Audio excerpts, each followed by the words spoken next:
The moon's law is absolute. A wolf without a pack is a ghost, and a wolf without a mate is a hollow shell. In the Iron Spire pack, I was the ultimate ghost. I lived my life behind a mask of beige cream and forced smiles, dabbing thick makeup over the purple handprints Julian left on my neck. To the world, I was the perfect Luna, the poised jewel in the Alpha's crown. But inside, I was a bird beating its wings against a cage of blue silk and iron commands. My wolf, terrified by Julian's cruelty, had curled into a ball deep in my soul and gone to sleep years ago. I was 26 years old, and I was already a corpse walking in a designer dress. But Julian was a fool. He thought he had broken me because he couldn't see the solar cocoon. Deep in the center of my being, past the fear and the cold, lived a secret that would have burned his citadel to ash if he'd ever suspected it. I wasn't just a wolf. I was a ticking time bomb of ancient solar light, waiting for a single spark to set me free. That spark came the night of the summit. The ballroom was a sea of fake smiles and expensive perfume, a glittering prison where every exit was guarded by Julian's men. I stood by his side, a pretty statue, until the very air in the room shifted. Most wolves smell of pine or old blood, but suddenly, the scent of a summer storm swept over the crowd. It was wet earth, clean rain, and a sharp electric hit of ozone. The room went silent. Malik Thorne, the pariah king, stepped into the light. He was a mountain of a man, scarred and savage, wearing the weight of 1,000 outcasts on his shoulders. The alphas recoiled, but I couldn't breathe. It wasn't fear. It was a magnetic pull, a heavy, primal gravity that turned my head toward him against my will. He didn't look at the gold. He didn't look at Julian. He looked straight through my gilded mask and into the fire I was hiding. The scent of a bird. In a cage, he whispered, his voice a deep rumble that made the solar cocoon in my chest crack. Our eyes met, golden fire meeting molten sun. In that second, the world fell away. The scent of rain drowned out the iron, and the heat radiating from him made the ice in my soul begin to melt. For 7 years, I had been invisible. For 7 years, I had been property. But as Malik Thorne's gaze locked onto mine, the soul shock was deafening. I wasn't a ghost anymore. I was a target. And for the first time in my life, I realized that the monster everyone feared was the only one who could see me. You're listening to The Shattered Glass and the Shadow Protector, a full-length Shifters romance audiobook written by Grace Cruz. I release full-length romance stories regularly right here on the channel. Subscribe now to join our community of romance lovers. Chapter 1: The Gilded Mask. I painted a lie over my skin because if the world saw the truth, Julian would kill me before I could even scream. My fingers shook as I held the makeup sponge. I dabbed the thick beige cream over the purple handprints on my neck. The room was too quiet. It was that heavy kind of quiet that happens right before a storm hits. My heart was thumping against my ribs, like a bird trapped in a cage. I looked at the mirror and didn't see a person. I saw a doll. I was the perfect Luna of the Iron Spire pack. I was the girl everyone wanted to be, but I was also the girl who lived in constant fear. Have you ever had to smile while your heart was breaking? That was my life every single day. I adjusted my dress. The blue silk was cold and stiff. It felt like armor. I had to wear a high collar to hide what Julian did last night. He was the alpha. He was the hero of the pack. He was my nightmare. People thought we were the perfect couple. They saw the big house, the expensive cars, and the fancy jewelry. They didn't see the way he looked at me when the doors were closed. They didn't see the way he used his alpha command to make me stay still while he hurt me. Because Julian was the most powerful wolf in the region, nobody questioned him. I tried to shift once. I remember it so clearly. I was 19, and I thought my wolf would save me. I felt the heat in my bones, the pull of the moon. But Julian was there. He laughed and told me I was too weak. He told me a broken girl could never have a strong wolf. He scared me so much that my wolf just stopped. She curled up into a ball deep inside my soul and went to sleep. Now I felt empty. I felt like a ghost walking in a living body. Suddenly, the door flew open. It didn't just open. It hit the wall with a loud bang that made me jump. Julian walked in. He looked handsome in his black suit, but his eyes were cold as ice. He didn't look at my face. He looked at my neck. "Is it covered?" he asked. His voice was like a saw cutting through wood. "Yes, Julian," I whispered. I kept my eyes on the floor. "Good. Because if you embarrass me at the summit, Clara, you will wish you never woke up today." He walked over and grabbed my chin. His grip was so tight I thought my bone would snap. "You are my Luna. You are my property. Do you understand?" "I understand," I said. My voice was barely a sound. "Good girl." He let go and wiped his hand on his pants like I was something dirty. "The other alphas are waiting. Put on your smile. Make them jealous of what I own." I followed him out of the room. Every step felt like I was walking on broken glass. I had to stay perfect. I had to stay silent. I had to survive. Because if I made one mistake, the cage wouldn't just be my home, it would be my grave. The hallway was lined with gold, but it felt like a prison. I could hear the music from the ballroom below. It was loud and happy, which felt like a joke. How could the world be so bright when my life was so dark? I wondered if anyone else was hiding secrets behind their smiles. As we reached the top of the grand stairs, Julian stopped. He put his arm around my waist and pulled me close. To anyone watching, it looked like he was being sweet, but I felt his claws digging into my side through the silk. "Remember," he hissed in my ear. "One wrong word, and I'll make sure you can't speak for a month." I nodded, my face a mask of stone. We started to walk down the stairs, and the lights of 1,000 candles hit us. Chapter 2. The smell of rain and ozone. The ballroom was full of wolves, and the air smelled like expensive perfume and fake promises. Julian moved through the crowd like he was a king. He shook hands and laughed, and I stood by his side like a pretty statue. My feet hurt in my heels, but I didn't dare move. I had to be the perfect wife. I had to be the doll he wanted.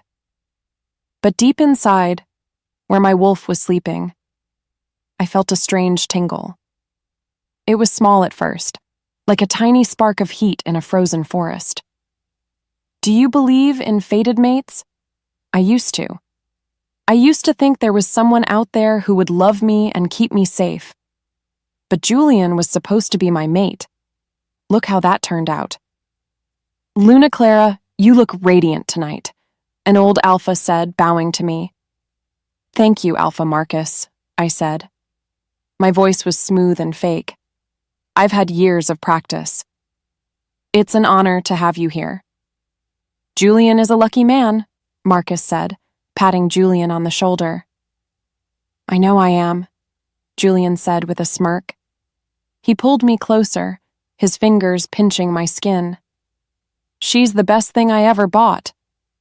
He said it like a joke, and Marcus laughed. But I didn't laugh. I felt sick. I looked around the room, trying to find a place to breathe. And that's when the air changed. Most wolves smell like the forest or the hunt. Julian smells like cold iron and old blood. But suddenly, a new scent drifted over the crowd. It was the smell of a summer storm. It was the scent of wet earth, clean rain, and a sharp hit of ozone. It was so strong and so real that it made my head spin. My heart didn't thump in fear this time. It raced with something else. It was a pull. A heavy, magnetic pull that made me turn my head toward the entrance. The room went quiet. The music seemed to fade away.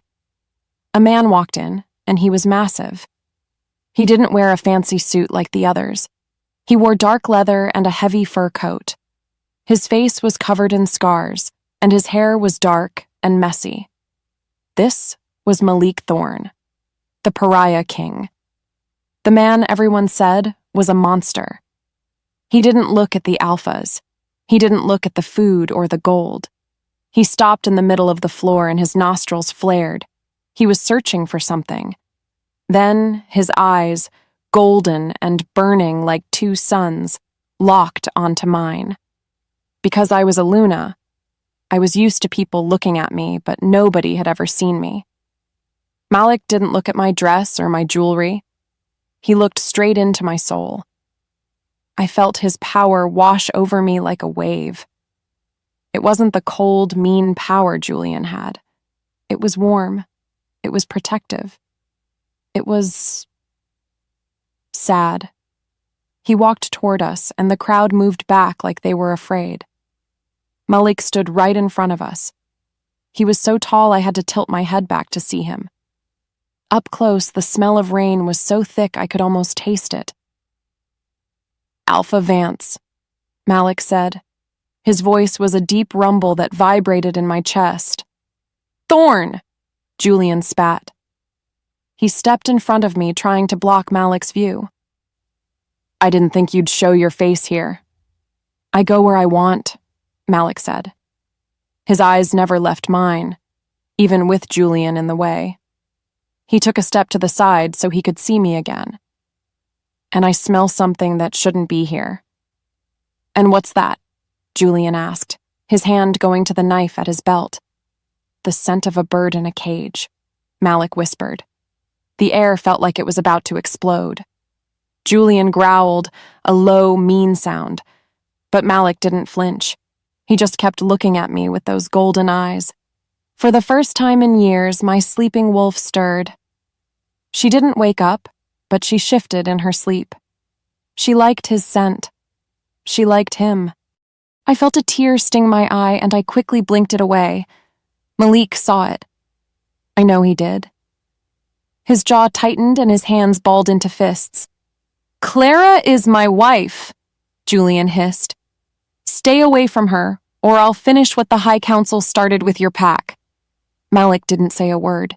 He just bowed his head slightly to me and walked away. But as he left, I felt a piece of my heart go with him. I was terrified, but for the first time in a long time, I didn't feel completely alone. Because Malik Thorne was here and he knew my secret. Chapter 3. The Warning in the Dark. The party went on, but the air felt heavy. Julian was furious. I could feel the heat radiating off him. Every time someone looked at me, he tightened his grip. He led me to a quiet corner, away from the prying eyes of the other alphas. The shadows here were long and dark, like the secrets we kept. "What was that?" Julian hissed. He slammed his hand against the wall next to my head. "Why was he looking at you like that?" "I don't know, Julian," I said, trying to keep my voice steady. "I've never met him before." "Don't lie to me," he growled. He leaned in close and I could smell the wine on his breath. "You were looking at him too. You had that look on your face, like you were hoping he'd save you." "I wasn't," I lied, because lying was the only way to stay safe. "I was just surprised. He's scary." "He's a loser," Julian said, his eyes narrowing. "His pack is nothing. They are healers and weaklings. If I see you look at him again, Clara, I will make sure you never look at anyone ever again." He grabbed my arm and started to pull me back toward the dance floor. But then a soft voice came from the shadows. "Is there a problem, Alpha Vance?" It was Malik. He was leaning against a pillar, his arms crossed over his massive chest. He looked calm, but his eyes were glowing in the dark. "Mind your own business, Thorne," Julian said. He didn't let go of me. "I'm talking to my wife." "She looks like she's in pain," Malik said. He stepped forward into the light. "And a Luna should never be in pain at her own party." "She's fine," Julian yelled. He used his alpha command. "Clara, tell him you are fine." The power hit me like a physical blow. It forced my mouth to open. It forced the words out. "I am fine, Malik," I said. But my eyes were screaming. I was begging him with my gaze to see through the lie. Malik's expression didn't change, but I saw the way his muscles bunched under his leather jacket. He knew. He could feel my empathic resonance. He could feel the static of my fear and the ozone of my pain. "The fire is coming, Julian," Malik said quietly. "What are you talking about?" Julian asked, looking around. "The forest," Malik said. He pointed toward the large terrace windows. "The wind has changed. There is a fire in the valley. It's moving fast. You should get your people out." As if on cue, the smell of wood smoke drifted into the ballroom. It wasn't a nice smell. It was the smell of death. People started to notice. The music stopped. A woman screamed. "Everyone, stay calm!" Julian shouted, letting go of me to take charge of the room. "Head to the exits in an orderly fashion." In the chaos, Malik moved. He didn't run. He flowed like a shadow. Before I knew it, he was standing right in front of me. Julian was busy yelling at his guards. "Clara," Malik whispered. His voice was like velvet. "Look at me." I looked up at him. "I know what he does," Malik said. He reached out, his hand hovering near my face, but he didn't touch me. He waited for me to nod. I did. He gently brushed a stray hair away from my eye. His touch was so warm it made me want to cry. "I'm not going to let him break you anymore. Do you trust me?"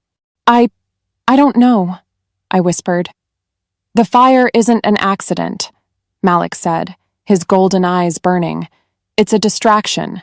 I'm taking you away from here. Right now." "He'll kill you," I said, looking over at Julian. "He can try," Malik said with a dark smile. Suddenly, the lights went out. The room was plunged into darkness, and the only light came from the orange glow of the fire outside. The smoke was getting thicker. People were panicking, shoving each other to get to the doors. "Clara!" Julian's voice boomed through the dark. "Clara, where are you? Come here now." I felt Malik's strong arm wrap around my waist. He didn't pull me. He anchored me.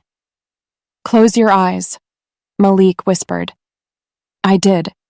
And then I felt the world shift. We were moving fast, so fast it felt like flying.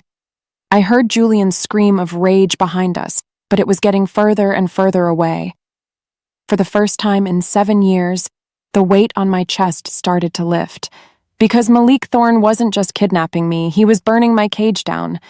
Chapter 4. The Breath of the Wild. After the heat of the fire died down, the cold of the mountains moved in like a hungry wolf.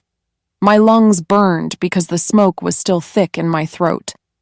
Malik didn't slow down. He carried me through the trees like I weighed nothing at all. Every time a branch snapped or an owl hooted, I flinched. I was waiting for Julian's voice to rip through the air. I was waiting for the pain to start. But all I felt was the steady, rhythmic beat of Malik's heart against my ear. Do you know what it feels like to finally be able to breathe after holding your breath for years? It was scary. I didn't know how to be free. I only knew how to be a prisoner. I looked up at Malik's jaw, which was set tight like stone. The moonlight hit the scars on his face, making them look like silver rivers. He wasn't looking at me. He was looking at the path ahead. He moved with a grace that didn't match his size. He was a monster. He was a giant. He was a miracle. I clung to his leather jacket because it was the only thing keeping me from falling into the dark.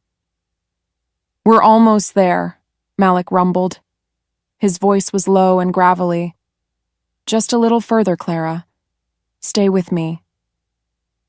Because the wind was picking up, his scent of rain and ozone became even stronger. It wrapped around me like a warm blanket. I remembered a time when I was 6 years old and I got lost in the woods behind my father's house. I was terrified of the shadows. I cried until my voice was gone.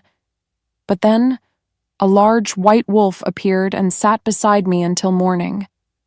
I felt that same feeling now. I felt like the shadows couldn't touch me as long as Malik was there. The forest started to thin out. The trees were taller here, their needles sharp and smelling of pine. We were climbing higher and higher into the whispering peaks. Far below, I could see the orange glow of the fire. The Iron Spire Citadel looked like a tiny burning toy. It was my home. It was my hell. It was my past. I watched the smoke rise into the stars and wondered if Julian was screaming my name into the ashes. Suddenly, a strange, high-pitched howl echoed through the valley. It wasn't a wolf. It sounded older, sharper. Malik stopped for a second, his ears twitching. He didn't answer the howl. He just tightened his grip on me and moved faster. What was out there in the dark that even the pariah king wouldn't answer? "What was that?" I whispered. My teeth were chattering from the cold. "An old ghost," Malik said. He didn't explain more. He just kept moving. "Don't listen to it. Focus on my scent. Focus on the mountain." Since the air was getting thinner, I felt dizzy. My head fell against his shoulder. I was so tired. My soul felt like it had been stretched thin for 1,000 years.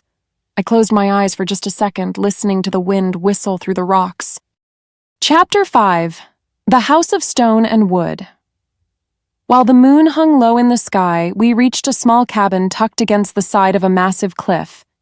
It wasn't gold and marble like the Citadel. It was made of heavy dark wood and gray mountain stone. It looked like it grew right out of the earth. Malik walked onto the porch, his boots thumping on the wood. He kicked the door open and stepped inside. The air was warm and smelled like dried herbs and wood smoke. It felt like a hug. Malik set me down on a soft, fur-covered chair near a stone fireplace. My legs felt like jelly. I couldn't stand up even if I wanted to. I looked around the room with wide, panicking eyes. I was looking for the locks. I was looking for the cage. "Where is the door?" I asked, my voice shaking. "Behind you," Malik said. He was busy lighting a small fire in the hearth. "It's not locked, Clara. You can leave whenever you want." I didn't believe him. I couldn't. Nobody ever let me leave. I watched him move. He was so big he seemed to fill the whole room. He stayed on the other side of the cabin, making sure there was plenty of space between us. He didn't try to touch me. He didn't even look at me directly. "Why did you take me?" I asked. "What do you want from me?" "I want you to be able to sleep without screaming," he said. He sat down on a wooden bench across from me. "I want you to remember what your own voice sounds like. I don't want anything else." Because I was so used to Julian's demands, this felt like a trick. I waited for the but. I waited for him to tell me what I had to do to earn my stay. But Malik just watched the fire. He looked tired. He looked like he was carrying the weight of the world on his shoulders. "I have rules in this house," Malik said. His voice was soft but firm. "Here it comes," I thought. "The chains." "Number 1, he said, holding up a finger. "I will never enter your room without you saying it's okay. Number 2, I will never touch you unless you ask me to. And number 3, you are allowed to say no to me, to anything." I stared at him. "No?" I repeated. The word felt heavy and strange on my tongue. "I can say no?" "Yes," Malik said. He leaned forward, his golden eyes glowing in the firelight. "Try it. Tell me to go away." Go away?" I whispered. Malik stood up and walked into the kitchen area without a second thought. He didn't look mad. He didn't yell. He just listened. My heart skipped a beat. He actually listened to me. I felt a tiny spark of warmth in my chest, the first bit of heat from the solar cocoon deep inside me. It wasn't much, but it was a start. "Are you hungry?" he asked from the other room. "I have stew. It's warm." "Yes," I said.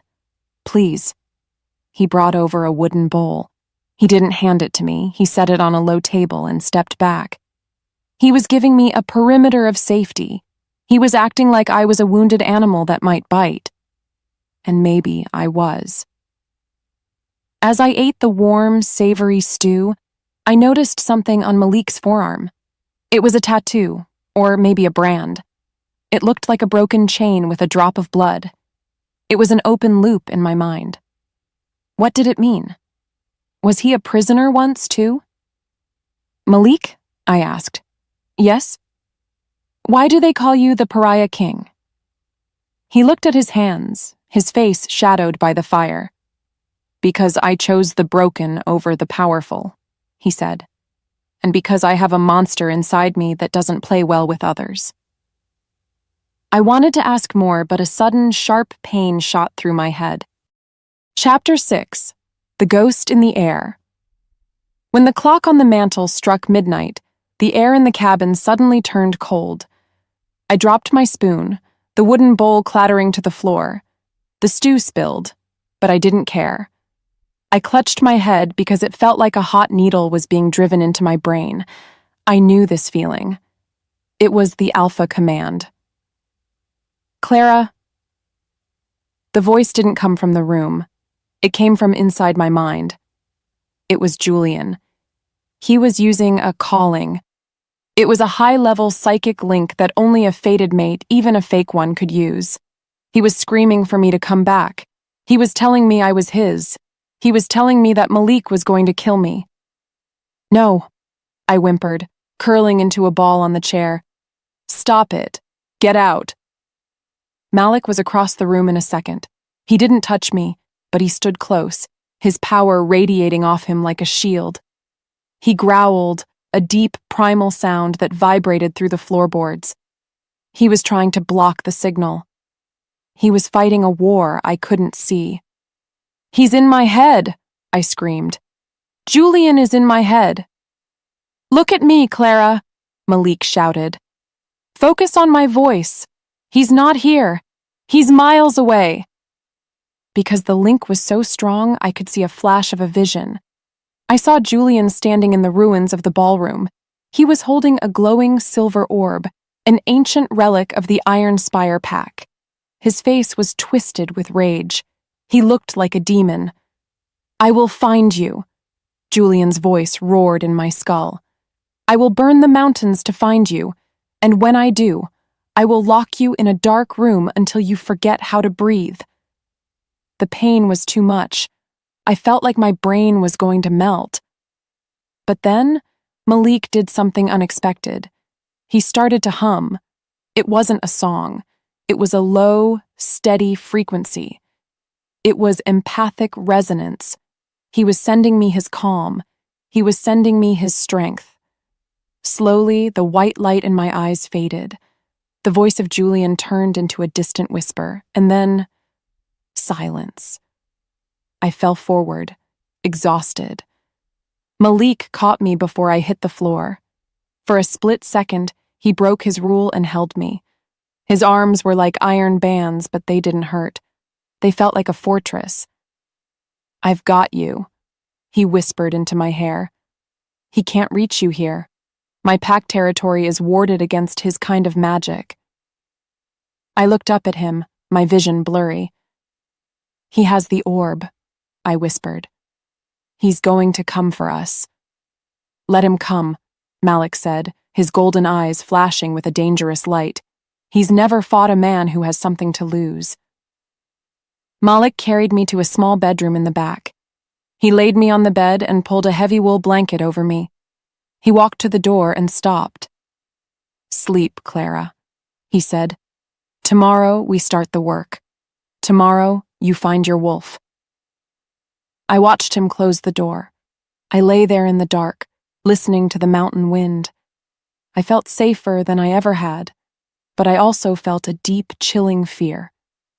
Julian wouldn't stop. He was a predator, and I was his prize. What would you do if you knew a monster was hunting you? Would you run, or would you learn how to bite back? I closed my eyes and reached deep inside, toward that frozen ball of lead in my soul. For the first time, I didn't feel just cold. I felt a tiny, flickering spark of fire. The war was coming, but for tonight I was finally, truly, not alone. Chapter 7. The Morning of Choices. After the sun climbed over the jagged peaks of the mountains, I woke up to the smell of pine and something roasting. My eyes snapped open. For a second, I thought I was back in the citadel. I thought I would hear Julian's heavy boots. I thought I would feel that cold, sharp fear in my gut. But the ceiling wasn't white marble. It was dark, warm cedar. I was in Malik's house. I was safe, for now. Have you ever woken up and realized your nightmare was finally over? It feels like the first breath after being underwater. I sat up slowly. My body ached, and my throat felt like I had swallowed hot coals. I looked at the door. It was still closed, just like Malik promised. He hadn't come in. He hadn't touched me. Because I was so used to being hunted, I stayed under the blankets for a long time. I listened. I heard the crackle of the fire and the low hum of a man's voice. He was talking to someone outside. "She needs time," Malik was saying. His voice was like a deep drum. "Don't push her. She's not a guest. She's a survivor." While the coffee was brewing, I finally found the courage to get out of bed. I wore the same blue silk dress from the gala. It looked like a joke in this rugged cabin. It was torn at the hem and stained with smoke. It was a costume I didn't want to wear anymore. I walked to the door and pushed it open. Malik was standing by the stove. He was wearing a simple gray shirt that showed the massive muscles in his shoulders. He turned and looked at me. He didn't smile, but his eyes were soft. "Good morning, Clara," he said. He set a mug on the table and stepped back. "I didn't want to wake you. You needed the rest." "Thank you," I whispered. I sat at the table, keeping my hands in my lap. "Who were you talking to?" "My pack," he said. He leaned against the counter, crossing his arms. "Well, what's left of it? They wanted to see if the stolen Luna was okay." "Are they mad at me?" I asked. I was a Luna without a pack. I was a shifter without a wolf. I was a wife without a home. "Because we are outcasts, we don't care about pack titles," Malik said. He walked over to the window and looked out at the snowy trees.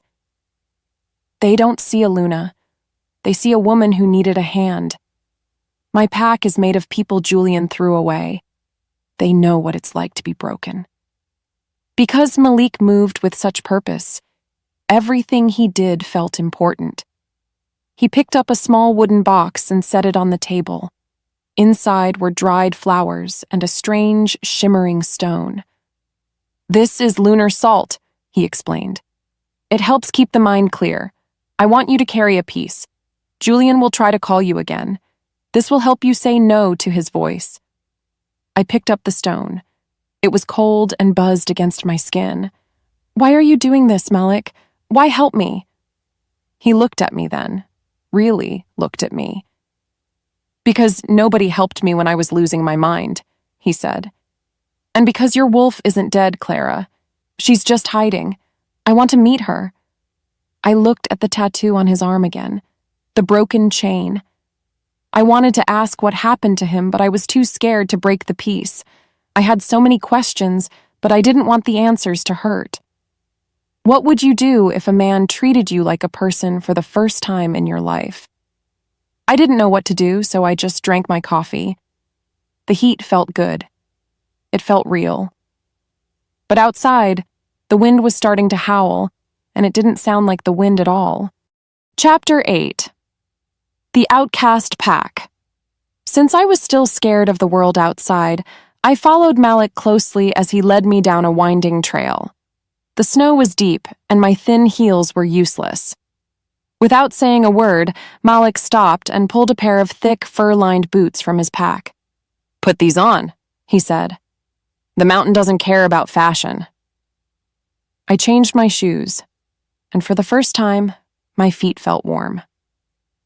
We walked until we reached a small clearing. There were 3 other people there. They didn't look like the warriors Julian kept. One was an older woman with silver hair and kind eyes. Another was a young boy who looked like he had been through a war. The third was a man with a missing eye and a big friendly grin. "This is Clara," Malik said. He didn't call me Luna. He just used my name. The older woman, Sarah, walked up to me. She didn't bow. She just took my hands in hers. Her skin felt like soft paper. "Welcome, child," she said. "Malik said you were a fighter. I can see it in your eyes." "I don't feel like a fighter," I said. My voice was small. "Because you have survived, you are a fighter," Sarah said. She led me toward a large, flat rock where a fire was burning. In the Iron Spire pack, they value strength. Here, we value the heart. We are the broken pack, Clara. We are the ones who didn't fit the mold. While Sarah talked, the young boy, Leo, started to shift. It wasn't like the violent, scary shifts I saw Julian's men do. It was slow. It was natural. He turned into a small gray wolf and curled up by the fire. He looked happy. He looked free. "He couldn't shift for 3 years because his father was like yours," Malik whispered, standing behind me. "He was too afraid, but look at him now." I watched Leo the wolf. I felt a pang of jealousy in my chest. I wanted that. I wanted to run. I wanted to howl. But when I reached inside, I only felt the cold lead of my solar cocoon. "How do I fix it?" I asked.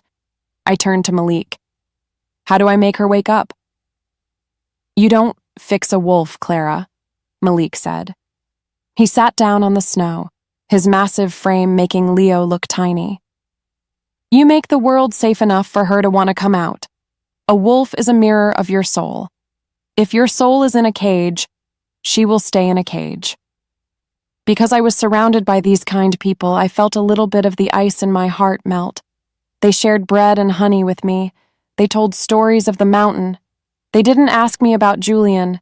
They didn't ask me about the bruises I was hiding. They just let me be. Suddenly, Leo stood up. His fur was bristling. He growled, a low, sharp sound that made the hair on my neck stand up. Sarah's eyes went wide. Malik was on his feet in a second. "Something is on the perimeter," Malik said. His voice was no longer soft. It was the voice of a king. The air turned cold again. The birds in the trees went silent. I felt a familiar, greasy feeling in the back of my throat. It wasn't the Alpha command, but it was close. It was a scout. "He found us," I whispered. "Julian found us." "Not yet," Malik said, grabbing his axe from his belt. "Stay behind me, Clara. Do not move." Chapter 9. The Perimeter Test. Before the day was over, I saw the true face of the mountain. Out of the shadows of the trees, a massive, black-furred wolf stepped out. It wasn't Julian, but I recognized the scent. It was Thorn, Julian's head enforcer. He was a killer. He was the one who did the dirty work Julian didn't want to get his hands on.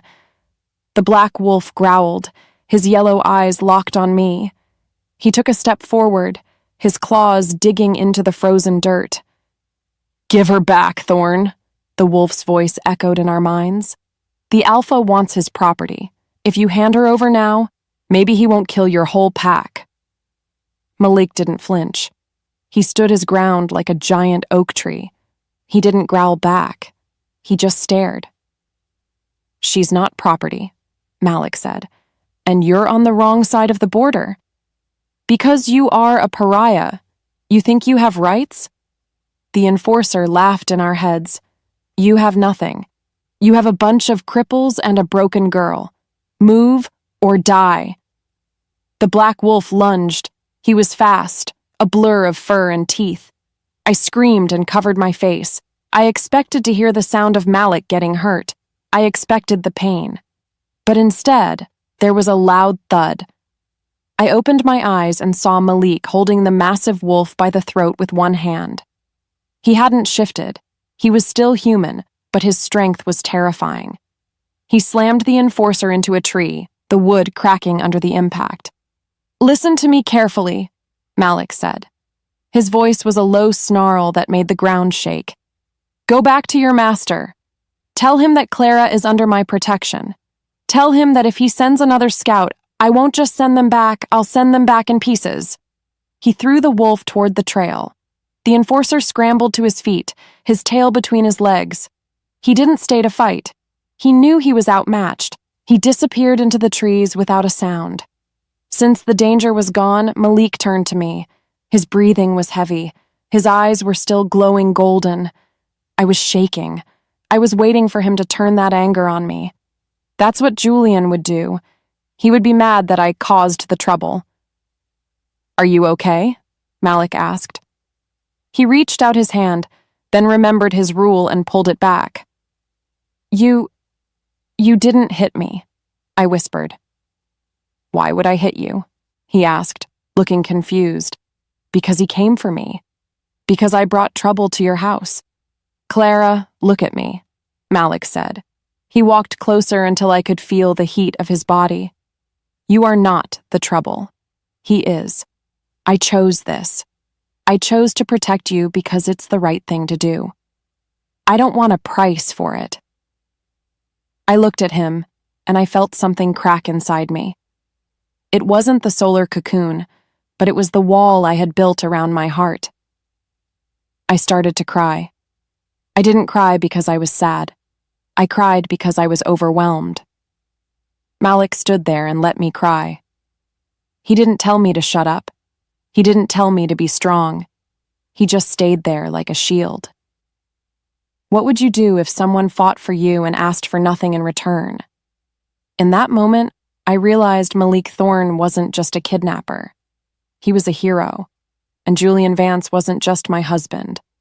He was a monster I had to stop. "Malik?" I said, wiping my eyes. "Yes?" "Teach me. Teach me how to fight. Teach me how to find my wolf." Malik's dark face broke into a small, rare smile. "With pleasure, Clara. Tomorrow the training begins." Because I finally wanted to fight, the tingle in my chest turned into a steady, pulsing warmth. The solar cocoon was starting to glow. We walked back to the cabin, the moon rising high above us, lighting the way home. Chapter 10. The Heat of the Mountain. I didn't think my body could hurt this much without being broken. My muscles screamed as I pushed against Malik's heavy wooden shield. Every breath felt like a fire in my lungs. We were in the clearing behind the cabin, and the snow was melting under our feet because of the heat coming off my skin. Malik stood there like a mountain. He didn't move an inch. He just watched me with those golden eyes, waiting for me to give up. "Again," Malik rumbled. "I can't," I gasped. I dropped my arms. They felt like lead weights. "I'm not strong enough, Malik. Julian was right. I'm just empty." Malik dropped his shield.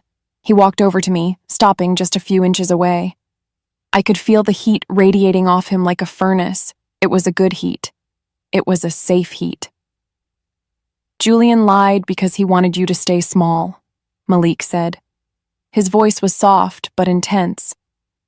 "He wanted you to believe you were empty so he could fill you with fear.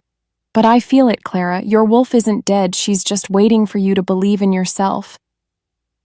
Have you ever felt like you were right on the edge of a cliff, and you didn't know if you were going to fall or fly? After the training session, I was covered in sweat and dirt. My blue silk dress was a rag now. Malik pointed toward a hidden path behind some tall pine trees. "The hot springs," he said. "The water comes from deep in the mountain. It will help your muscles. I'll keep watch at the perimeter."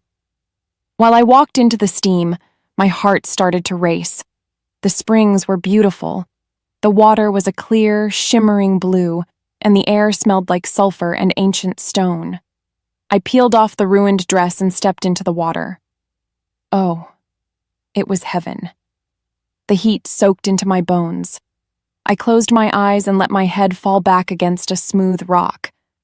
For the first time, I felt the solar cocoon stir. It didn't pulse with cold lead this time. It felt like a warm, golden honey spreading through my veins. Clara? I snapped my eyes open. Malik was standing at the edge of the clearing, his back to me. He was still keeping his rule. He wasn't looking. But I could see the way his shoulders were tensed. I could see the way his hands were gripping his axe. Yes? I whispered. My voice was breathy. I can feel it, Malik said. He sounded like he was struggling. Your scent. It's changing. It's not just rain and ozone anymore. It smells like sunshine, like life. The tension between us was a burning, intense fire. I wanted to tell him to turn around. I wanted to tell him to come in. Because I was finally feeling safe, I felt a sizzle of desire that I hadn't felt in years. Malik, come closer, I said. He didn't move. I made a promise, Clara. I won't break it. I'm asking, I said. My heart was thumping. Hard. Please. He slowly turned around. When his eyes met mine through the steam, the world seemed to stop. He looked at me like I was the only thing in the universe that mattered. He didn't look at my bruises. He didn't look at my scars. He just looked at me. Because we were both holding our breath, the silence was louder than the wind. Chapter 11. The Voice of the Ghost. Since the peace of the mountain was so deep, the sudden noise felt like a slap. A loud, buzzing sound ripped through the air. It wasn't a bird or a wolf. It was a magical broadcast. Julian was using the Iron Spire relic to project his voice across the whole territory. Every wolf in the peaks could hear him. People of the North, Julian's voice boomed. He sounded sad, like a man who had lost his soul. I come to you with a heavy heart. My beloved Luna, Clara, has been stolen. The pariah king Malik Thorn has taken her by force. He has used a dark spell to cloud her mind. I scrambled out of the water and pulled on a thick wool robe Malik had left for me. My skin felt cold, despite the hot spring. Malik stood by the trees, his eyes fixed on the sky where a shimmering image of Julian appeared in the clouds. He's lying! I shouted, though I knew Julian couldn't hear me.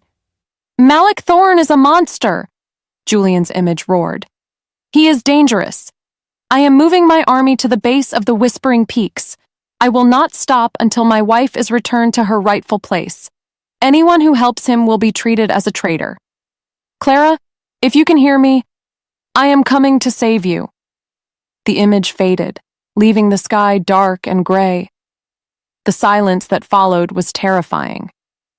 He's using the people, Malik said. His jaw was set so tight I thought his teeth might break. He's making them think I'm the villain so they won't fight back when he invades.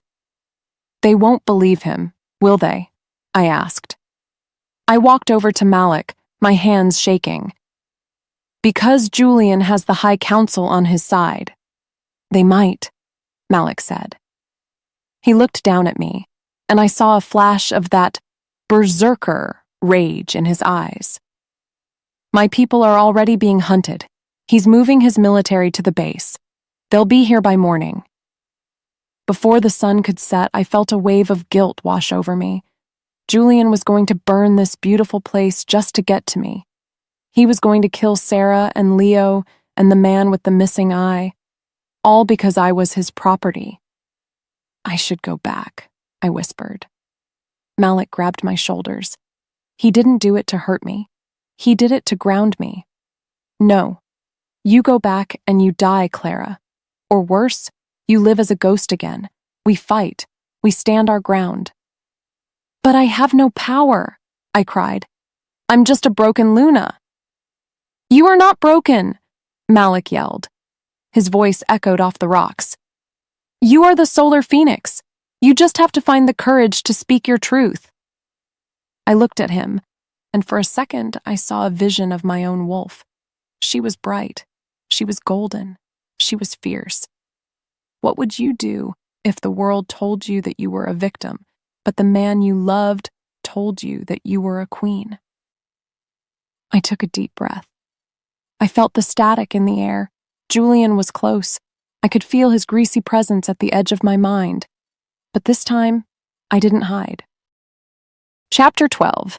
The Midpoint Shift. While the shadows of the pine trees grew long, I stood on the ledge overlooking the valley. I could see the lights of Julian's camp at the base of the mountain. They looked like a line of glowing eyes. The army was here. The silver-tipped spears were ready. Malik stood beside me, his axe resting on his shoulder. His pack was behind us, the old, the young, the outcasts. They weren't soldiers, but they were ready to die for their home. "Clara," Malik said. "He's going to try to use his command voice when he gets close. You have to be ready." "I am ready," I said. My voice didn't sound like dry leaves anymore. It sounded like stone. It sounded like iron. It was my first full sentence spoken with the weight of my soul behind it. Malik looked at me, his eyes wide with surprise and pride. Suddenly, a violent heat exploded in my chest. It wasn't the warm honey of the springs. It was a roar. It was a pulse of raw solar energy that made my vision turn white. The solar cocoon wasn't just stirring, it was cracking. Because the energy was so strong, the ground around my feet started to smoke. I felt my bones start to vibrate.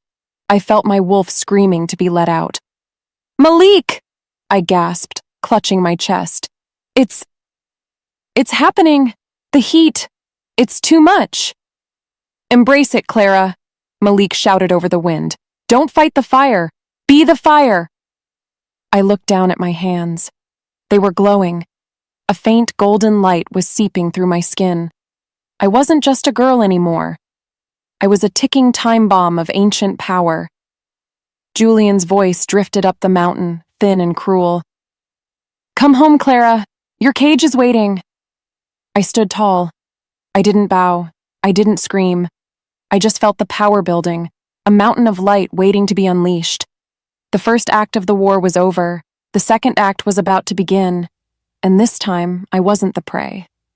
The orange glow of the campfires below was nothing compared to the light starting to burn in my eyes. Chapter 13. The Heart of the Berserker. After the sun dipped below the jagged peaks, the cabin felt smaller and warmer than ever before. Malik sat by the fire, his large hands cleaning his axe with a piece of soft cloth.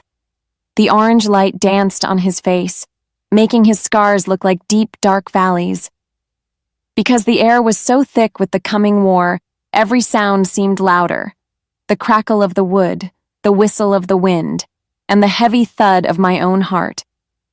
I sat on the rug near his feet, feeling the heat of the fire on my skin. Have you ever looked at someone and realized they were carrying a mountain of pain inside them? "Tell me about the tattoo, Malik," I whispered. I reached out and pointed to the broken chain on his arm. He stopped moving. His breath hitched, just for a second. "It's a brand, Clara, not a tattoo. I was a berserker for the High Council. They used me like a weapon. They told me my rage was a gift, but it was really a curse. Because I couldn't control the wolf inside me, I lost everyone I loved. My pack, my family. They died because I wasn't fast enough, or because I was too much of a monster." "You aren't a monster," I said. I touched his hand. It was rough and calloused, but it didn't pull away. "I saved you because I saw myself in your eyes," Malik said. He looked at me, and his golden eyes were full of tears. "I saw someone who was being told their power was a sin.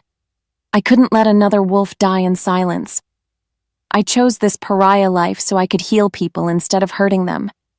But with Julian at the base of the mountain, I'm afraid the monster might have to come back." Since I was holding his hand, I felt a wave of his empathic resonance. It wasn't just sadness. It was a deep, fierce love for his people. He was a king because he served. He was a hero because he cared. If the monster comes back to save the people we love, I whispered. Then he is a hero to me. Malik leaned down, his forehead resting against mine. The smell of rain and ozone was so strong it made my head swim. In that quiet moment, the war felt far away. We were just two broken people trying to find a reason to keep fighting. Chapter 14. The night before the storm. While the moon climbed to its highest point, the cabin was filled with a burning, intense fire that had nothing to do with the hearth. I looked at Malik, and the fear that had lived in my soul for years started to melt away. He didn't use his power to command me. He didn't use his size to scare me. He just stood there, waiting for me to make the first move. "Clara," he murmured. His voice was a low, vibrating purr that made my skin tingle. "Are you sure? Once we do this, the bond will be unbreakable. You won't just be my guest. You'll be mine."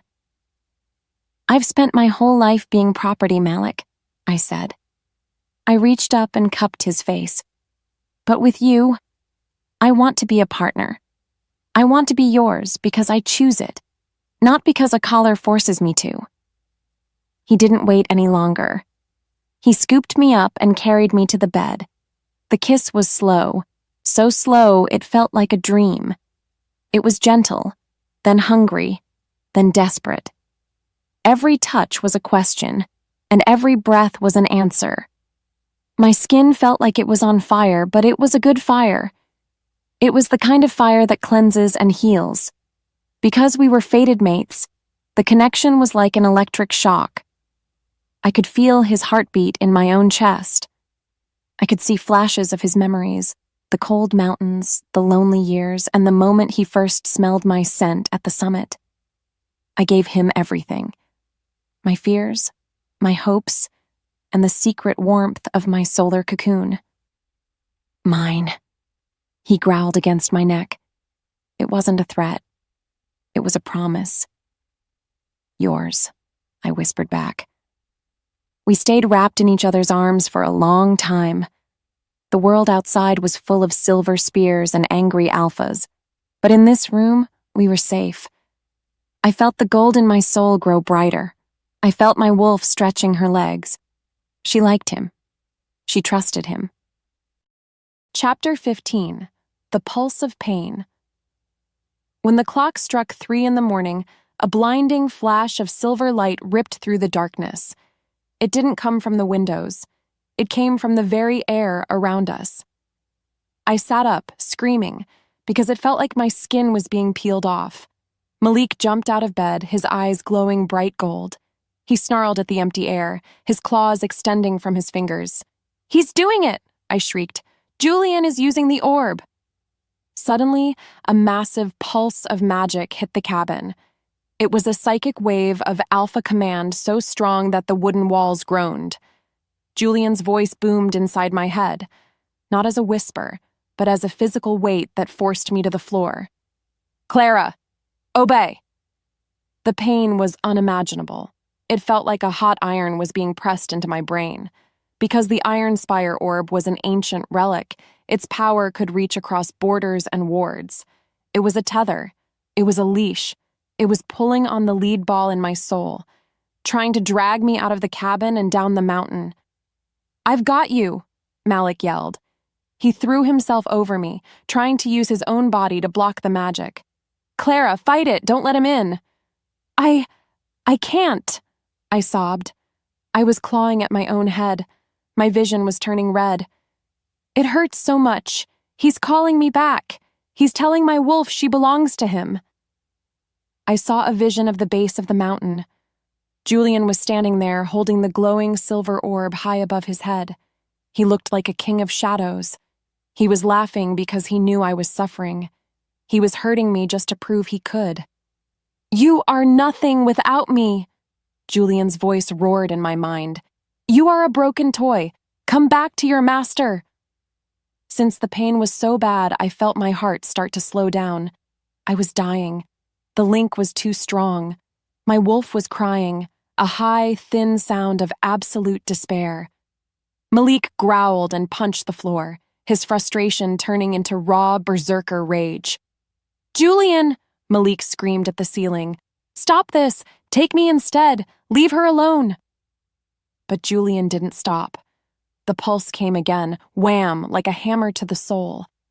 I felt the solar cocoon start to dim. The light was fading. I was losing the war. Then I looked at Malik. He was crying. The big, tough pariah king was crying because he couldn't save me from the pain. Seeing him so vulnerable gave me a tiny spark of anger. Why should Julian get to decide my life? Why should he get to use a magic toy to break a man as good as Malik? "No," I whispered. I pushed myself up from the floor, even though it felt like my bones were breaking. "No more." "Clara?" Malik gasped. "I have to go to him," I said. My voice was cold and hard. "If I stay here, he'll kill you and everyone in this pack to get to me. I won't let him destroy this sanctuary." "I won't let you go back to that cage," Malik roared. "I'm not going back as a prisoner, Malik," I said. I looked at my hands, which were shaking with golden light. "I'm going back to finish this. As long as he has that orb, we are never free. I have to face him. I have to break the tether myself." "What would you do? Would you stay and watch your loved ones die? Or would you walk into the fire to end the nightmare?" I stood up. The pulse hit me again, but this time I didn't fall. I let the pain turn into fuel. I let the silent scream become a roar. "I'm coming for you, Julian," I whispered into the dark. Chapter 16. The Silver Storm. The sound of silver hitting skin is a sound you never forget. It's a sharp, hissing sizzle that smells like burning hair and cold hate. Because Julian wanted to hurt Malik as much as possible, he didn't just bring soldiers. He brought monsters armed with silver-tipped spears. I stood on the porch of the cabin, my breath coming in short, jagged gasps. The sky was orange, but not from the sun. The forest was on fire again. Julian was burning the mountain to get to me. Have you ever seen a place you loved turn into a graveyard in a matter of minutes? "Get back inside, Clara!" Malik roared. He was already shifting. The sound of his bones snapping and reforming was loud, like a tree trunk breaking in half. In seconds, a massive, midnight black wolf stood where the man had been. His eyes were glowing like twin embers. He looked terrifying. He looked like the monster Julian said he was, but to me, he was the only safety I had left. The first line of Julian's soldiers burst through the trees. They weren't shifting. They were using crossbows. Thwack! A silver bolt flew through the air and buried itself in the wooden railing next to my head. I screamed, ducking down as the wood splintered into 1,000 tiny needles.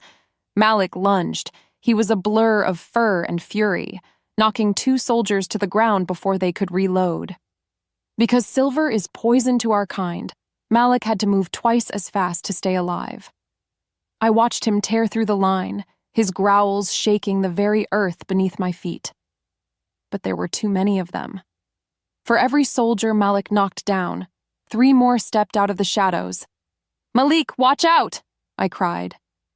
A tall man with a silver net launcher stepped from behind a rock. He fired. The net expanded in the air like a giant spider web, shimmering with a deadly light. It draped over Malik's massive back, and he let out a howl of pure agony as the silver burned into his fur. He fell to his knees, the smoke rising from his skin in thick gray clouds. Since I saw him fall, my heart felt like it had been dunked in ice water. I ran toward him, forgetting about the fire, forgetting about the soldiers. I didn't care about the blue silk dress or the high-collared lies anymore. I just wanted to reach him. "Stay back!" Malik's voice echoed in my head, weak and full of pain. "Clara, run!" But it was too late. The forest floor behind me exploded in a flurry of dead leaves and dirt. A heavy hand grabbed my hair and jerked my head back so hard I saw stars. Chapter 17. The Return of the Ghost. Did you really think you could hide in the dirt with a pariah, Clara? The voice was like a whip cracking against my soul. I didn't have to turn around to know it was Julian. He was standing right behind me, his scent of cold iron and old blood choking out the smell of the pine trees. He wasn't even dirty. He looked perfect, as if he had just walked out of a ballroom instead of a battlefield. He looked at me with disgust, his lip curling back to show his teeth. "Look at you," Julian hissed. He tightened his grip on my hair, forcing me to look at the burning cabin. Covered in sweat, smelling like a stray dog. "You've let yourself go, darling. I'm disappointed." "Let me go!" I thrashed in his grip, but it was like trying to fight a stone wall. Because he was an alpha in his prime, his strength was 10 times mine. "Let her go, Vance." I looked over and saw Malik. He was back in his human form, but he was a mess. His chest was covered in bloody lines from the silver net, and he was struggling to stand. His hands were shaking, but his eyes were still locked on me. He looked like a fallen king, broken and bleeding, but still fighting for his crown. "Ah, the pariah king," Julian laughed. He pulled a small, glowing silver orb from his pocket, the nullifier. "You've caused me a lot of trouble, Thorn. I'm going to enjoy watching you die slowly while Clara watches." "No!" I screamed. I tried to use my solar cocoon, but the pain in my head from Julian's psychic link was too strong. It felt like a heavy lid had been slammed down on my power. I was trapped inside my own body. Julian raised his hand, and 2 of his guards stepped forward. They were holding heavy iron chains. Because Malik was too weak from the silver, he couldn't fight them off. They threw the chains around his neck and dragged him to the ground. Every time he tried to growl, they kicked him in the ribs. "Stop it, please!" I sobbed, falling to my knees. "Julian, please! I'll go back. I'll do whatever you want. Just stop hurting him." "Oh, you're definitely going back," Julian said, his voice dropping to a terrifying whisper. He leaned down and forced me to look at Malik's battered face. "But first, you need to learn what happens to things that try to steal from me." He pulled out a heavy black iron collar. It wasn't like the ones at the Citadel. This one was covered in ancient runes that hummed with a sick green light. It was a soul breaker.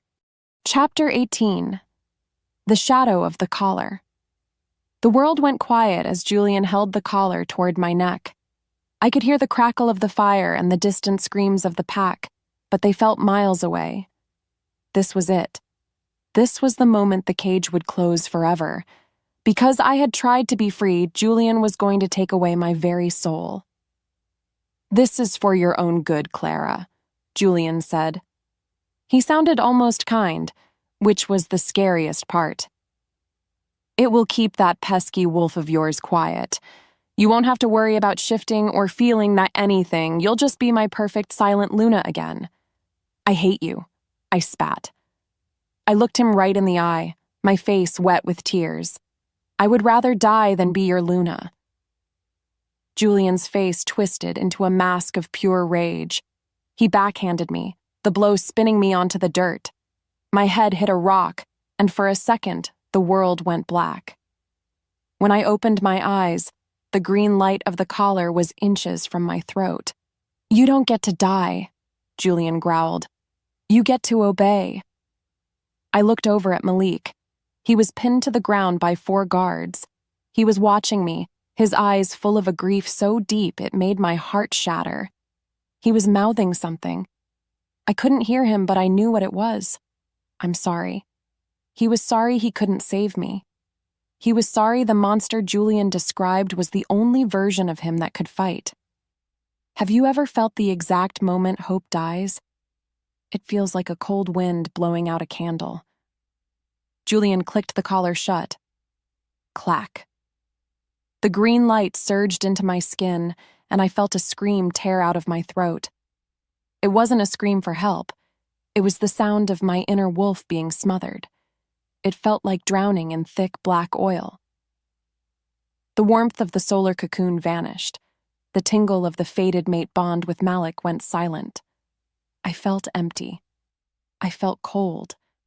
I felt nothing. There, Julian said, standing up and wiping his hands.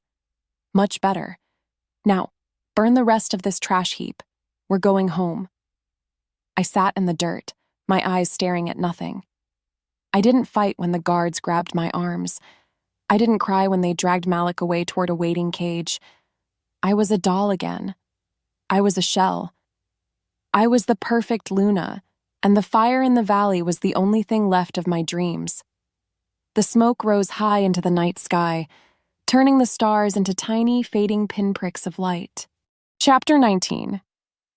The Spark in the Ash. Despite the heavy weight of the soul-breaker collar, I could still feel the ground shaking. The world was a blur of gray smoke and orange fire, but my eyes were fixed on one thing: Malik. He was being dragged toward a heavy iron cage, his body limp and his skin pale from the silver poison. Because I saw the way he looked at me, with a love that didn't ask for anything back, a tiny spark ignited in the center of my frozen chest. It wasn't a spark of hope yet. It was a spark of pure, unadulterated fury. Have you ever felt a love so strong it could break a curse? Julian stood over me, his shadow long and ugly on the burnt grass. He leaned down, his face so close I could smell the expensive wine on his breath. "You are nothing, Clara," he whispered. His voice was like a snake sliding through dry grass. "You are just a vessel for my heirs, a pretty face for my pack. Without me, you are just a broken girl in the dirt." He reached out and patted my cheek. It was a gesture that was supposed to be kind, but it felt like a slap. I looked past him. I saw Malik reach out one shaking hand toward me. He was choking on the silver, his lungs probably burning, yet he was still trying to get to me. He fought for my safety. He fought for my heart. He fought for my soul. Because I saw his sacrifice, the damaged goods lie Julian had told me for years began to shatter. I wasn't broken. I was tempered. Like a blade in a furnace, the pain hadn't destroyed me. It had made me sharp. I thought back to that white wolf that sat with me when I was 6 years old. I realized now that the wolf wasn't just a protector. She was a promise of who I was meant to become. Instead of giving into the darkness, I reached deep inside myself. I went past the black oil of the Soulbreaker's magic. I went past the fear. I found the solar cocoon, and for the first time, I didn't just ask for help. I demanded it. I fed it every bruise, every insult, and every silent scream I had ever swallowed. The internal lead ball didn't just melt. It started to glow with the heat of 1,000 suns. Chapter 20. The Breaking of the Soulbreaker. While the flames continued to lick the sky, a strange sound started to rise from my chest. It wasn't a cry or a whimper. It was a low, vibrating hum that made the runes on the Soulbreaker collar flicker and hiss. Julian stepped back, his eyes widening with confusion. He grabbed the silver orb, his knuckles white. "Obey me!" Julian roared. He used his alpha command, throwing the full weight of his power at me. The psychic blow hit me, boom, like a physical wave. Usually I would have fallen. Usually I would have bowed. But because I was anchored by the bond with Malik, I stayed upright. I felt the heat. I felt the light. I felt the power. I wasn't a victim. I wasn't a prisoner. I wasn't a shell. "No," I said. My voice was low, but it cut through the roar of the fire like a knife. "What did you say?" Julian hissed. He looked like he had seen a ghost. "I said no." I stood up. The movement was slow and deliberate. As I rose, the green light of the Soulbreaker collar began to turn gold. The runes were screaming now, unable to hold back the pressure of the solar phoenix waking up inside me. I reached up and grabbed the iron collar with my bare hands. It should have burned me. It should have killed me. but because my skin was now radiating solar energy, the iron felt like soft clay. I pulled. Snap. The soulbreaker shattered into a million pieces, the dark magic evaporating into the air like foul-smelling steam. Julian scrambled back, his face pale with terror. "That's impossible. No Omega has that kind of power." "I am not an Omega," I said. My eyes were no longer brown. They were glowing with a fierce molten gold. "I am the Solar Phoenix, and you are in my way." I felt the power of the cocoon explode. It wasn't a quiet shift. It was a volcanic eruption of light and heat. The ground around me turned to glass. The soldiers nearby were thrown back by the sheer force of the energy. I could feel Malik's heartbeat syncing with mine, his strength returning as the darkness between us was burned away. The air around us began to shimmer with a light so bright it made the forest fire look like a candle. Chapter 21. The Final Push. Since the bond between us was forged in fire, I didn't need words to speak to Malik's pack. I closed my eyes and sent out a psychic pulse, a golden ripple that traveled across the mountain. "Rise," I told them. "The cage is broken. Stand with me." I felt Sarah's hope. I felt Leo's courage. I felt the man with the missing eye grabbing his spear. They weren't outcasts anymore. They were a legion. They started to emerge from the smoke, their eyes glowing with the reflected light of my soul. They saw me standing there draped in a cloak of shimmering golden fire, and they let out a howl that shook the very stars. "You think a few strays can stop an army?" Julian screamed. He held the silver orb high. "Kill them all! Bring me her head!" The enforcers lunged, but I was faster. I didn't even have to touch them. I just raised my hand, and a wave of solar heat sent them flying into the trees. I was a force of nature. I was the dawn coming to end the long, dark night. "Malik!" I called out. The iron cage holding him began to glow red-hot. The bars melted like wax. Malik stepped out, his wounds closing as the golden light washed over him. He looked at me, and for the first time there was no fear in his eyes. There was only reverence. He shifted, not into a monster, but into a guardian, a massive black wolf with golden light dancing in his fur. "What would you do if the one you loved was about to die for you?" I asked the air, my voice echoing like thunder. "You would become the sun so they could find their way home." I looked at Julian. He was alone now, his soldiers retreating from the heat. He was clutching his silver toy like it could save him. But the orb was cold, and I was the fire. I felt my wolf finally, truly wake up. She didn't curl into a ball. She stood tall, her wings of light unfurling behind me. Because I was no longer afraid of the pain, I was finally ready for the end. The ultimate confrontation was seconds away, and for the first time in my life, I knew exactly who was going to win. Chapter 22. The Phoenix Rises. The world didn't just burn. It turned into pure, blinding gold. I felt my skin split and my bones stretch, but it didn't feel like the agony of the soulbreaker. It felt like a long-awaited homecoming. My wolf wasn't just a creature of fur and teeth. She was a solar phoenix, a being of ancient fire that had been waiting for me to stop apologizing for existing. Because I finally loved myself more than I feared Julian, the last of the lead in my soul turned into liquid sun. That was the sound of Julian's power breaking. I stood tall, my fur shimmering like thousands of tiny diamonds caught in a blaze. My wings, huge feathered things made of white-hot light, unfurled behind me, pushing back the smoke and the shadows. I looked at Julian. He was so small now. He was just a man holding a cold silver rock. "Stay back!" Julian screamed, his voice cracking like a dry twig. He raised the silver orb, but the light inside it was flickering out. "I am your alpha. I command you." "You are nothing but a memory," I said, my voice echoing like thunder across the peaks. I didn't lunge like a common wolf. I moved like a sunbeam.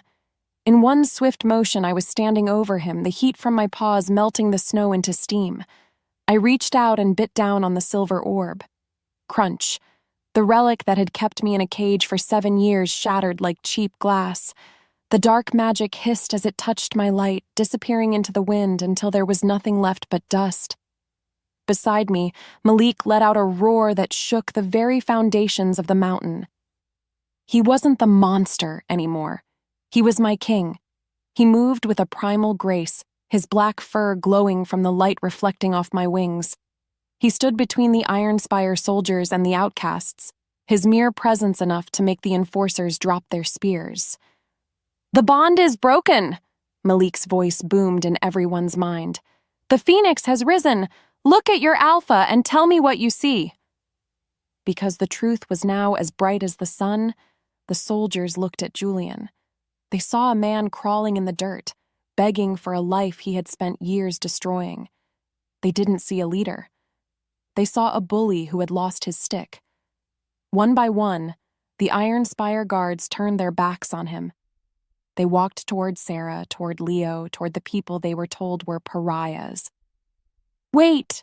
Julian sobbed, reaching for my paws. "Clara, please, I made you. I gave you everything." "You gave me a cage," I whispered, my golden eyes burning into his soul. "And I am done living in the dark." With a single beat of my wings, I sent a wave of golden light through the valley. It didn't burn the trees. It put out the fires Julian had started. It didn't hurt the people. It healed the marks on their skin. It was a cleansing. It was a rebirth. It was the end of the Ironspire reign. Julian curled into a ball, his mind finally breaking under the weight of his own cruelty. He was gone, not dead but empty. He was exactly what he had tried to make me. Chapter 23. The Fall of the Ironspire. Since the dawn was finally breaking for real, the Whispering Peaks looked like a dream. The sky was a soft pink, and the air was crisp and clean, finally free of the smell of ozone and old blood. I shifted back into my human form, but I didn't feel naked or ashamed. Malik was there in a second, wrapping his heavy fur coat around my shoulders. He didn't say a word. He just held me, his heart beating against mine. Thump, thump, thump. "Do you know how it feels when the weight of the entire world finally falls off your shoulders?" "It's over, Clara," Malik whispered into my hair. "You did it. You saved us all." "We did it," I said. I looked at his arm, at the brand of the broken chain. "Malik, the tattoo, it's glowing." He looked down, and he gasped.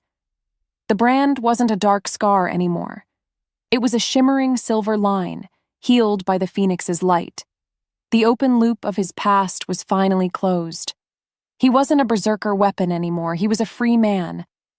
Because my light was meant for healing, it had reached deep into his history and pulled out the thorns. "I can't believe it," he murmured, his voice thick with emotion. While we stood there, the outcasts and the former Ironspire soldiers began to mingle. Sarah was tending to the wounded, and Leo was running around in his wolf form, yipping with joy. There was no more high pack and pariah pack. There was just one group of people who were tired of fighting.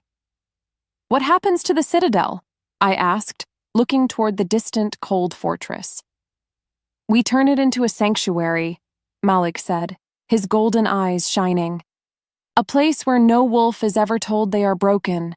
A place where the solar phoenix is the law." Because the High Council saw Julian's defeat, they had no choice but to recognize our new pack. They sent word by mid-morning. The Ironspire pack was officially dissolved, and the territory was now the kingdom of the Whispering Peaks. I wasn't a Luna anymore. I was a queen. But I didn't want a throne of marble. I wanted a throne of pine needles and starlight. "Clara!" a small voice called out. I looked down and saw Leo. He shifted back, his eyes wide with wonder. "Are you going to stay?" "I'm never leaving, Leo," I said, ruffling his hair. "This is my home. This is where I belong." We spent the day cleaning up the camp and sharing food. There was so much laughter. It was a sound that didn't exist in the Iron Spire pack. I sat by the hot springs with Malik, our hands intertwined. The burning, intense fire between us was no longer a secret. It was the hearth that would keep our people warm for generations. Chapter 24, A Crown of Light. 1 year later, the Whispering Peaks had become a legend.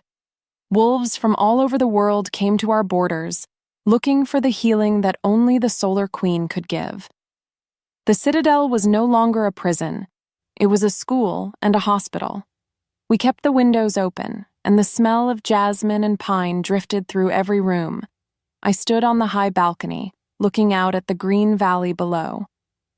Have you ever looked back at your life and wondered how you survived the storm? I touched the small golden pendant around my neck, a piece of the shattered soulbreaker, now turned into jewelry. It was a reminder that I had survived. I looked at my hands. They were strong. They were capable. I wasn't the poised survivor anymore. I was a woman who knew her worth. Because Malik loved me so perfectly, I had finally learned how to love myself.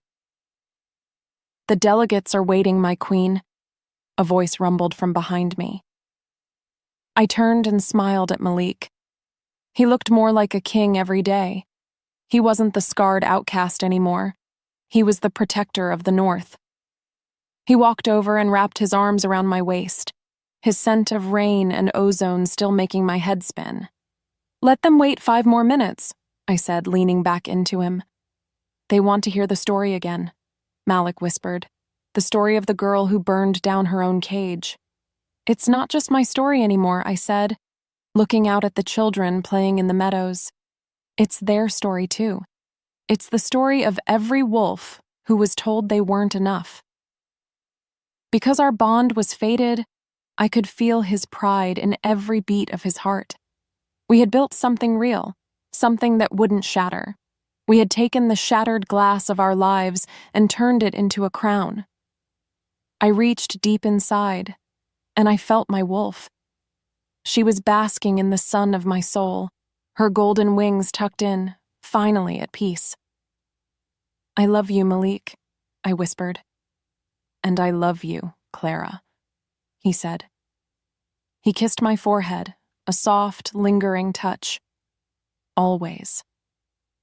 We walked into the grand hall together, our voices joining the music of a pack that was finally whole. The silent screams were gone. The mask was buried.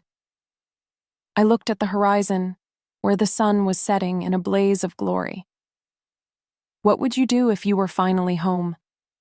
I would stay. I would love.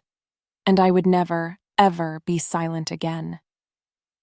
Thank you for listening, and I hope you enjoyed the journey of Clara and Malik. Their story may have ended, but yours is just beginning. Subscribe now to join the pack and stay updated on my latest werewolf romance releases. I'm Grace Cruz, and I'll see you in the next story.